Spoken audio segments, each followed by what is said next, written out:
Physics का day 2 दूसरा दिन का क्वेश्चन सब करवाने जा रहे हैं, जिसमें मोस्ट इम्पोर्टेंट क्वेश्चन सब रहने वाला है। ये स्पेशली बिहार बोर्ड 2026 को लेके है।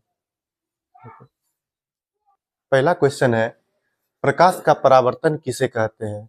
ये लगभग हर एग्जाम में पूछे जाने वाली क्वेश्चन है। प्रकाश का किसी परावर्तक सतह से टकराकर प्रकाश का किसी परावर्तक सतह से टकराकर वापस लौटने की घटना को क्या कहेंगे? प्रकाश का परावर्तन कहेंगे। जैसे मान लीजिए ये हमारा है परावर्तक सतह है। क्या बोला गया है?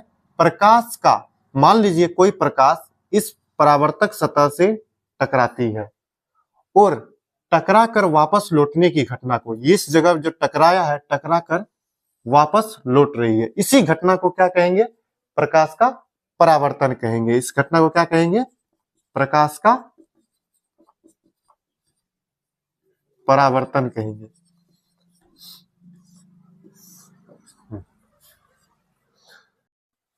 चलिए अगली क्वेश्चन में आते हैं।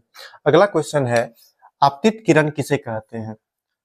वह प्रकाश किरण जो परावर्तक सतह पर पड़ती है उसको क्या बोलेंगे? आपतित किरण कहेंगे।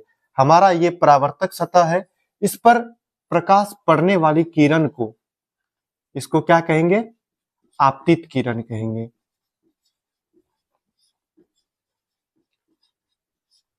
वह प्रकाश किरण जो परावर्तक सतह पर पड़ती है उसको क्या बोलेंगे? आपतित किरण। ये जो किरण पड़ रही है इसको क्या बोलेंगे? आपतित किरण। फिर हमारा अगला क्वेश्चन है, आपतन बिंदु किसे कहते हैं? आपतित किरण परावर्तक सतह के जिस बिंदु पर पड़ती है, जैसे हमारा ये आपतित किरण है, उसी तरह यहाँ पे भी हम बना देते हैं आपतित किरण। ये परावर्तक सतह के जिस बिंदु पर बनती है इसको क्या बोलेंगे? आपतन बिंदु कहेंगे। आपतित किरण परावर्तक सतह के जिस बिंदु पर बनती है, ये आपतित किरण परावर्तक सतह के जिस बिंदु पर बन रही है उसको क्या कहेंगे? आपतन बिंदु कहेंगे। अगला क्वेश्चन है, परावर्तित किरण। वह प्रकाश किरण जो परावर्तक सतह से टकराकर वापस लौटता है, जैसे ये हमारा आपतित किरण है, आपतन बिंदु से टकरा करके परावर्तक सतह पे टकराता है, इस जगह पे आपतन बिंदु बनता है और इस जगह से टकराकर वापस जो लौटता है इसको क्या बोलेंगे? परावर्तित किरण कहेंगे।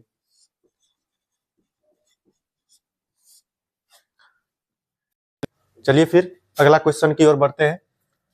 अभिलंब किसे कहते हैं? हमारा नेक्स्ट क्वेश्चन है, अभिलंब किसे कहते हैं?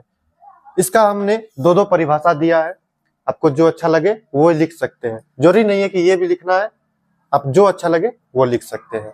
पहला है परावर्तक सतह के, जैसे मान लीजिए हमारा ये परावर्तक सतह है, आपतन बिंदु पर, ये आपतन बिंदु पर इस पर खींचे गए लंब को क्या कहेंगे? अभिलंब कहेंगे। इस पर खींचे गए लंब को, मान लीजिए परावर्तक सतह और आपतन बिंदु पर खींचे गए लंब को क्या कहेंगे? अभिलंब कहेंगे। ये हमारा अभिलंब हो जाएगा। या नहीं तो दूसरा परिभाषा उससे भी आसान है, क्या है? आपतित किरण, ये हमारा आपतित किरण, तथा परावर्तित किरण, ये हमारा परावर्तित किरण। इसके बीच खींचे गए लंब को, इस दोनों के बीच खींचे गए लंब को क्या कहेंगे? अभिलंब कहेंगे। ये हमारा अभिलंब हो जाएगा। हमारा अगला क्वेश्चन है, आपतन कोण किसे कहते हैं? आपतित किरण और अभिलंब, इसके बीच के कोण को क्या कहेंगे? आपतन कोण कहेंगे। चलिए इसको चित्र के द्वारा समझते हैं। सबसे पहले हम परावर्तित किरण, परावर्तक सतह बना देते हैं।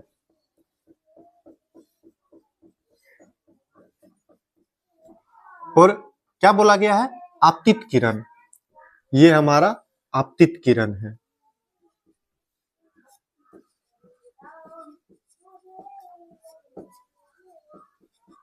और अभिलंब, अभिलंब किसको बोलेंगे?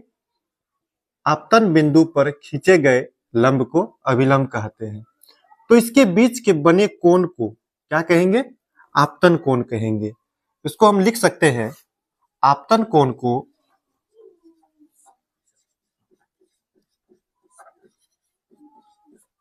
कोण I द्वारा सूचित किया जाता है।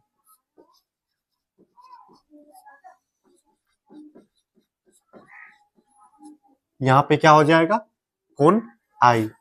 सेम उसी तरह अगला क्वेश्चन है परावर्तन कोण। परावर्तित किरण और अभिलंब के बीच के कोण को क्या कहेंगे, परावर्तन कोण। परावर्तक सतह बना देते हैं।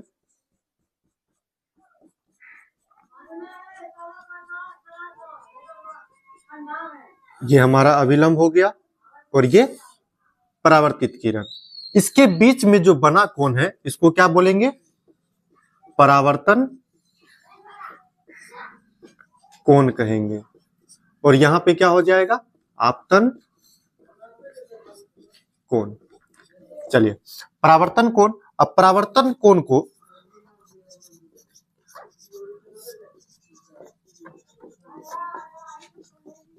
कोण R द्वारा